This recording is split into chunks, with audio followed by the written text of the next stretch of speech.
우리에게 주신 복음의 말씀 요한복음 11장 39절로 44절의 말씀을 통해 아버지여 감사하나이다 라는 제목으로 이 말씀을 나눠보고자 합니다.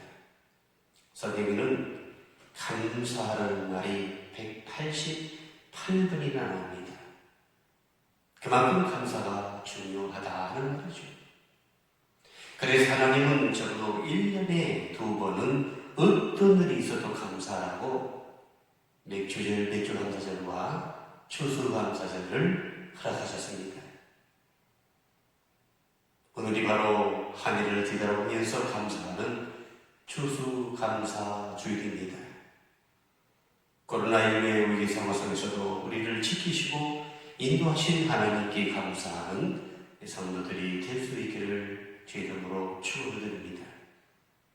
바라기는 하나님이 원하시고 하나님이 기뻐하시고 하나님이 복을 주시기 원하시는 감사의 조건을 찾아 감사할 수 있기를 바라요. 그런데 감사할 조건이 없다고요? 정말입니까? 아닙니다. 감사하는 마음이 없는 것이 때문에 문제인 거예요. 하루는 아버지와 아들이 각각 말을 타고 아버지는 아들은 아버지를 찾으러 숲길을 가는 중이었습니다. 한참을 간 다음에 한 지점에서 아버지와 아들이 만났습니다. 그래서 서로 반가워서 좋아했습니다. 그때 아들이 아버지에게 이렇게 말을 합니다. 아버지, 하나님의 은혜가 참 감사해요. 그래서 아버지가 무엇이 그렇게 감사하냐고 물었어요. 아들이 하는 말이 제가 아버지를 찾으러 오는 도중에 나무길에 걸려 말이 3번이나 넘어졌는데 한 군데도 다친 건 없어요. 그러니 하나님 앞에 얼마나 감사한지 몰라요. 이 말을 들은 아버지도 나도 하나님께 감사하구나. 아들이 왜 감사하냐고 물으니 아버지가 이렇게 대답하는 겁니다. 아들아, 내가 너를 찾아온 도중에 내 말은 한 번도 뿌리에 달려서 넘어지지 않은 적이 없으니 얼마나 감사하냐. 그렇습니다. 넘어져도 감사, 넘어지지 않아도 감사입니다.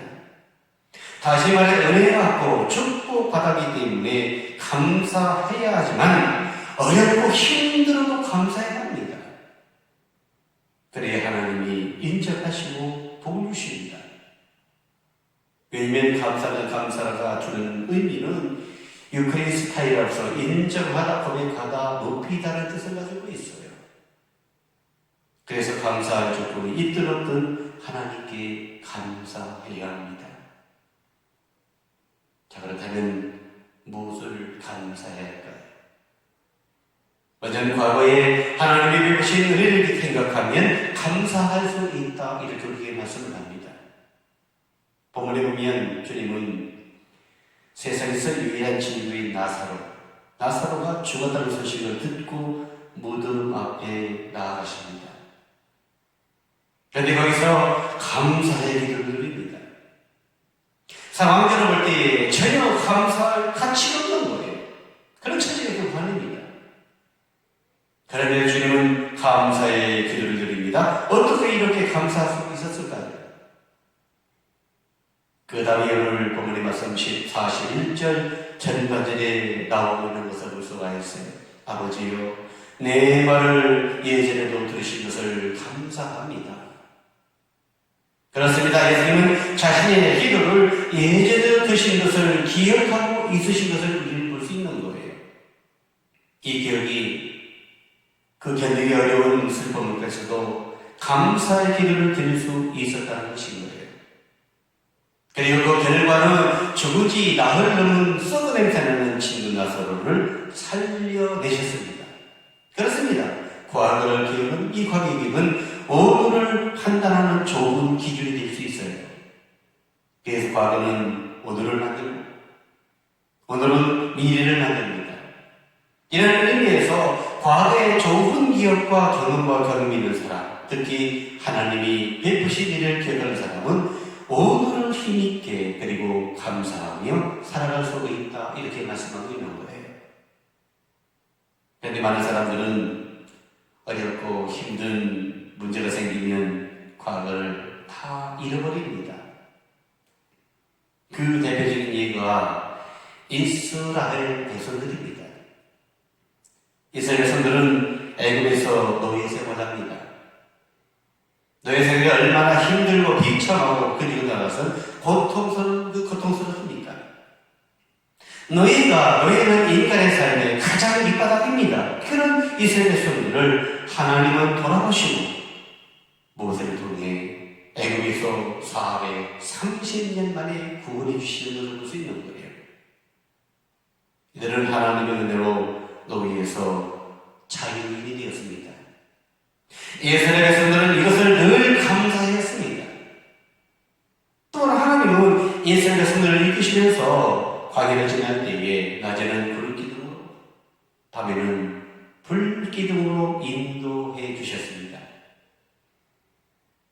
이스라엘 백성들이 목마르실 때에 하나님은 반석에서 물을 주어 마시게 하셨고 배고플 때에 하늘에서 만나도 내려주셨습니다. 그런데도 문제가 생기자 원망하고 불평했어요. 왜 그랬을까요? 과거에 받은 은혜들을 까맣게 잊어버렸기 때문입니다. 우리들 인생을 살아가면서 인생이 밑바닥까지 떨어져서 참으로 비참한 형편에 놓일 때가 얼마나 많은지 몰라요. 지금도 그런 비참함에 처해 있는 성들도 분명히 있을 줄 압니다. 병이 들고 실패하고 가정이 파괴되고 직장을 잃고 배신을 당하고 그리고 시험에서 떨어지고. 그런데 하나님은 이러한 비참에 처해 있는 성도들을 기억하고 계심을 성경은 우리에게 말씀을 하고 있어요. 이사야 41장 10절에 두려워하지 말라 내가 너와 함께하리라. 놀라지 말라 나는 네 하나님이니라. 내가 너를 도와 구세게 하리라. 참으로 너를 도와주리라. 참으로 나의 의로운 오른손으로 너를 붙들리라. 요한복음 14장 18절에도 말씀하죠. 내가 너를 구하지 버려두지 아니하고 너에게로 오리라. 마태복음 28장 22절에 이렇게 말하면 내가 세상 끝날까지 항상 함께 있습니다. 그렇습니다. 하나님은 어려움과 비참한 속에 있는 성도들을 결코 내버려 두시지 않으십니다. 우리를 건져주셨고 우리를 일으켜주셨고 우리를 또 회복시켜주셨고 우리를 살려주셨고 다시 세워주셨습니다. 그리고 그 하나님은 여전히 우리를 기억해 주십니다. 히브리서 13장 8절에 예수 그리스도는 어제나 오늘이나 영원토록 동일하시기 때문이다라고 말씀을 하고 있어요. 그래서 우리는 이런 하나님을 믿고 감사해야 합니다. 어느 교회의 한 권사님 한 분이 자기의 독자 아들이 준 것을 슬픔 속에서 감사하는 내용을 제가 들어본 적이 있습니다. 내 아들이 죄 안 짓고 깨끗하게 신앙생활하다가 주님 품에 찾아갔으니 감사합니다. 내 아들 이제는 주님만 바라보고 계시니 감사합니다. 다시 만날 하늘나라로 향한 나의 소망이 더욱 강렬해졌음을 감사합니다. 이런 상황 속에서도 감사하는 마음을 주신 것을 감사합니다. 이렇게 고백했다고 합니다. 얼마나 감격스러운 감사입니까? 이것이 저 누구 감사요? 복을 받을 감사함을 우리에게 말씀하고 있는 거죠. 그렇습니다. 우리가 감사하지 못한 이유 중 하나가 과거에 주신 하나님의 은혜를 잃어버렸기 때문입니다. 지나간 시간 속에서 우리를 찾아오시려 간섭하시고 보여주신 일을 생각하면 우리가 감사할 수 있습니다. 위기의 순간에도 우리를 건져주고 지키시고 질병으로 심할 때에 우리를 지내주시며 수많은 위험 속에서 보여주시고 인도해주신 그 하나님의 은혜를 생각하면 얼마나 감사할 이 감사가 늘어날 수밖에 없는 거예요.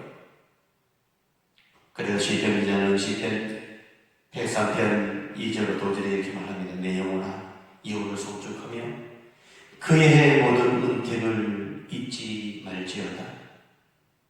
그가 내 모든 죄를 사하시며 내 모든 병을 고치시며 내 생명을 강에서 성령시키고 인자와 긍휼을 강에 세우시며 좋은 것으로 내 소원을 만족해 하사 내 청춘을 독수리같이 새롭게 하시리로다. 모든 은혜를 잊지 말라 말씀하고 있어요. 우리는 은혜를 망각할 순간 원망과 불평이 시작되는 거예요. 그러므로 하나님이 베푸신 은혜를 잊지 마십시오. 그래서 지나온 우리의 삶 속에 베푸신 은혜를 기억하며 감사하는 하나님의 백성들, 축복의 통로의 삶이 되는 하나님의 자녀들이 될 수 있기를 주의 이름으로 축원을 드립니다. 두 번째, 현재도 하나님이 함께 하심을 믿을 때 감사할 수 있다. 이렇게 말씀을 하고 있어요. 이번에는 예수님은 감사의 제목을 과거 여기에서만 찾지 않으셨습니다. 지금도 역사하시는 하나님을 고백하고 있음을 볼 수 있습니다. 오늘 본문에 와서 42절을 우리 볼 수 있습니다.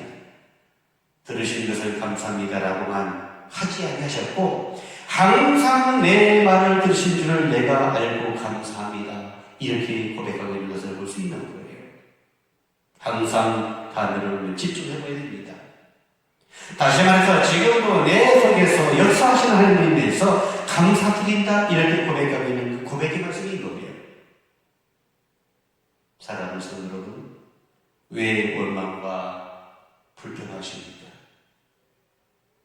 그 이유 중 하나가 내 힘과 능력으로 지금까지 살았는데 지금은 그 힘과 능력을 이 능력이 없어지고 나 혼자라고 혼자라는 사실 때문인 거예요. 정말 지금까지 여러분의 힘과 능력으로 살아왔습니까? 잘 한번 생각해 보십시오. 결코 아닙니다. 하나님의 은혜로 살아왔습니다. 그리고 그 하나님은 여전히 우리와 함께 하십니다. 이 사실을 볼 때 우리는 감사할 수가 있는 거죠. 왜냐하면 그 하나님은 히브리서 13장 8절의 말씀처럼 어제나 오늘이나 영원토록 동일하신 분이시고 마태복음 28장 20절의 말씀처럼 하나님은 세상 끝날까지 우리와 항상 함께 계신 분이시고 요한복음 14장 18절의 말씀처럼 우리를 고와 같이 버려두지 않으셨기 때문입니다. 그렇습니다. 변하면 내가 변합니다. 떠나면 우리가 떠납니다. 하나님은 한 번도 떠난 적이 없고 한 번도 버린 적이 없습니다. 그러므로 예수님의 고백처럼 항상이란 이 생각을 우리 마음에 새기시고 아무리 힘들고 어렵더라도 주님은 여전히 나와 함께 하신다. 이런 믿음을 가져야 합니다. 그럴 때 어떤 상황 속에서도 감사할 수가 있고 그 감사로 위대한 역사를 볼 수 있다라고 우리에게 말씀하고 있는. 그러므로 현실이 아무리 힘들고 어려워도 여전히 주님은 우리와 함께 하신다. 주님은 나를 도와주신다. 주님은 우리에게 복을 주신다. 이런 믿음이 있으시기 바랍니다. 그래서 그 믿음으로 감사하시고 그 감사로 불행을 행복으로 바꿔가시는 성도의 삶이 다 될 수 있기를 주님으로 축원을 드립니다. 마지막 본문의 말씀 속에 미래의 하나님이 약속하신 축복을 바라볼 때에 감사할 수 있다라고 말씀을 하고 있어요. 주님의 감사는 과거와 그리고 현재에만 머물러 있지 않으셨습니다. 주님의 시선은 미래를 향하고 계셨습니다. 오늘 본문 말씀 40절에 보면 주님은 오라비의 죽음을 슬퍼하고 절망하는 마르다에게 내가 믿으면 하나님이 영광을 보리라. 우리는 종종 이렇게 말을 합니다. 하나님 보여주십시오. 그러면 제가 믿겠습니다. 그러나 성경은 이렇게 말씀합니다. 내가 믿으면 보리라. 내가 믿으면 보리라. 그렇습니다. 고백이 먼저이고 그 다음에 보는 것이 이렇게 말씀하고 있는 거예요. 오늘 본문에 나오는 마르다와 마리아가 그 원리와 순서를 믿음으로 동참했고 그 결과로 오라비가 살아나오는 기적을 보게 되는 것을 본문의 말씀을 통해 볼 수 있는 거죠. 그런데 많은 사람들은 보는 것이 먼저이고 그 다음에 고백이라고 이렇게 말을 합니다. 그러다 보니 어떻습니까? 보이는 것이 없습니다. 잡히는 것이 없기 때문에 감사할 수 없다라고 이렇게 말씀을 해요. 그렇지 않습니다. 보는 것은 믿음의 고백으로 만들어진 결과임을 우리에게 말씀하고 있는 거예요. 그렇기 때문에 믿음의 사람은 있는 것 때문에, 가진 것 때문에, 쌓아둔 것 때문에 감사하는 것이 아니라 미래에 역사하시는 하나님을 믿는 믿음 때문에 감사하여야 된다는 거예요. 그러므로 미래를 책임져 주시는 하나님을 먼저 믿고 감사의 고백을 들으시길 소망합니다. 그럴 때 환경과 저주와 문제와 사건은 중요하지 않습니다. 그런 것들을 뛰어넘어 감사할 수 있어야 되는 말입니다. 그리고 그 감사가 위대한 결과를 가져온다고 말씀하고 있는 거예요.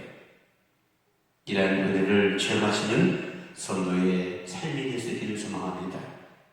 신앙계에 나온 한 이야기를 소개하고 이제 말씀을 드리고자 합니다. 어떤 남자 집사님이 자전거를 타고 오는데 갑자기 뒤에서 달려오는 12톤 트럭에 받쳐버린 거예요. 집사람이 붕 떠가지고 날아서 뜨더니 아스팔트 위에 털썩 떨어졌습니다. 집사님이 모든 사람들은 이제 죽었구나. 집사님이 정신이 들어서 눈을 떠보니 많은 사람이 모여서 웅성웅성 놀고 있었어요. 들어온 여사는 괜찮냐고, 죽을 줄 알았는데 괜찮냐고 묻는 거예요. 재산이 일어나보니 별로 아픈 데도 없어서 괜찮다고 했더니 운전기사가 놀란 눈으로 그러는 겁니다. 나 당신 같은 사람 처음 봤어. 살다 처음 봤어. 그 와중에도 어떻게 그런 말을 입에서 나올 수가 있습니까? 기사님이 무슨 영문인지 몰랐기 때문에 기사에게 물어요. 무슨 얘기입니까? 그때 기사가 하는 말이 당신이 아까 공중에 붕 뜨면서 들은 말이 주여 감사합니다. 이렇게 소리쳤다는 거예요. 사회인적 이 집사님이 평소에 과거와 미래와 현재 죽고 살고 부하고 가난하고 올라오고 내려오는 모든 것이 하나님의 손이 있다고 믿고 범사에 감사하는 늘 감사한 그런 집단이 있다는 거예요. 이 집단이 있기 때문에 교통사고는 순간에 자신도 모르게 무의식 중에 입에서 주여 감사합니다 이렇게 입에서 나왔다는 거예요. 그런데 놀라운 사실은 그 기사가 이제 나는 죽었구나. 왜 사람을 쳤습니까? 편한데 순간에 공중에 붕 그 집사님을 누군가가 손을 붙잡아서 아래에 살짝 내려놓는 것처럼 느껴졌다는 겁니다. 그러고 봤더니 아무데도 다친 얘기가 없더라는 거죠. 이야기를 듣던 그 집사님은 옷을 툭툭 털면서 웃으며 들은 운전사에게 이렇게 말하는 겁니다. 당신도 예수 믿고 감사해보세요. 그러면 이런 일은 흔하게 일어날 겁니다. 그랬더니 그 기사도 말합니다. 나도 이제부터 예수 믿고 꼭 감사하겠습니다. 그리고 그 들은 기사는 그 예수를 영접하고 예수를 신실하게 믿고 믿음의 사람이 되었다 하는 그런 이야기가 있어요. 이제 말씀을 마치고자 합니다. 오늘은 추수감사주일입니다. 잃어버린 감사를 회복하는 날입니다. 과거, 그리고 현재, 미래, 그리고 죽고 사나, 부하고 가난하고 올라가고 내려가는 이들의 모든 문제에서 하나님의 손에 있음을 먼저 기억하는 거예요. 이 사실을 믿고 우리가 감사할 수 있기를 바랍니다. 그리고 죽은 썩어 냄새나는 나사로를 살렸듯이 생명의 역사, 변화의 역사, 새로운 도전의 역사를 보시며 축복의 통로에 삶을 살아가는 하나님의 자녀들이 다 될 수 있기를, 하나님의 기쁨이 다 될 수 있기를 주 이름으로 축원을 드립니다. 기도합니다. 사랑의 하나님 감사합니다. 오늘도 요한복음 11장 39절로 44절의 말씀을 통해 아버지여 감사합니다 라는 제목으로 하나님 말씀을 함께 나눠봅니다. 말씀 속에서 예수님은 과거와 현재와 미래에 함께 하신 하나님 앞에 감사합니다라고 고백하는 것을 볼 수 있습니다. 하나님은 여전히 우리와 함께 하십니다. 인생의 모든 문제에서 하나님의 손에 달려있음을 저희들이 기억하며 하나님 앞에 감사하며 나가는 주의 백성들이 다 될 수 있도록 하나님 인도하여 주옵소서. 그저 하나님의 기쁨이 되는